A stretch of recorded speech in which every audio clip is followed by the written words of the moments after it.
आज माझा मुलगा म्हणला, मम्मी मला ओरिओचे बिस्किट नाही खायचे, मला ओरिओचा केक बनवतो. म्हणलं ठीक आहे बाळा, बनवते. तर ओरिओचा केक बनवण्यासाठी 2 बिस्किटचे पुडे घेतलेले, त्याला एका भांड्यामध्ये टाकले, क्रीम काढून घेतलेली आहे आणि ते बिस्किट मी मिक्सरच्या भांड्यामध्ये बारीक करून घेतलेले. बारीक झाल्यानंतर एका भांड्यामध्ये त्याला टाकून घेतलेले, त्याच्यामध्ये अर्धा कप एवढं दूध टाकलेले. दूध टाकून त्याला मिक्स करायचं. चांगलं मिक्स केल्यानंतर त्याच्यामध्ये एक चमचा तेल टाकायचं आहे. तेल टाकल्यानंतर परत थोडंसं मिक्स करायचं आहे आणि इथं एखादं भांडं घ्यायचं, त्याला तेल लावून घेतलेलं आहे. तर त्यामध्ये ते बॅटर ट्रान्सफर करायचं आहे. आधीच गॅसवर प्रीहीट करण्यासाठी कढई ठेवली होती. कढईमध्ये ते 3 ठेवून द्यायचं आहे.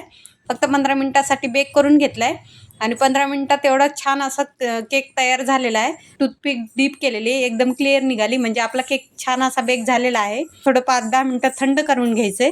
थंड झाल्यानंतर माझ्याकडे डार्क कंपाऊंड होतं, डार्क कंपाऊंड घेतलेलं आहे. त्याला मेल्ट करून घेतलंय डबल बॉयलर मेथडनी. ते त्या केकवरती टाकलेलं आहे. टाकून त्याला स्पॅच्युलाच्या मदतीने स्प्रेड करून घेतले आणि डेकोरेशनसाठी माझ्याकडे चॉकलेट बॉल होते, ते मी डेकोरेशनसाठी ठेवलेले आहे. जी क्रीम होती आपण बिस्किटची काढलेली, त्याच्याने डिझाईन केलेली आहे आणि अगदी झटपट होणारा आणि खूप असा टेस्टी ओरिओ बिस्किटचा केक तयार झालेला आहे. बनवायला पण सोपा आहे आणि खायला पण खूप टेस्टी आहे.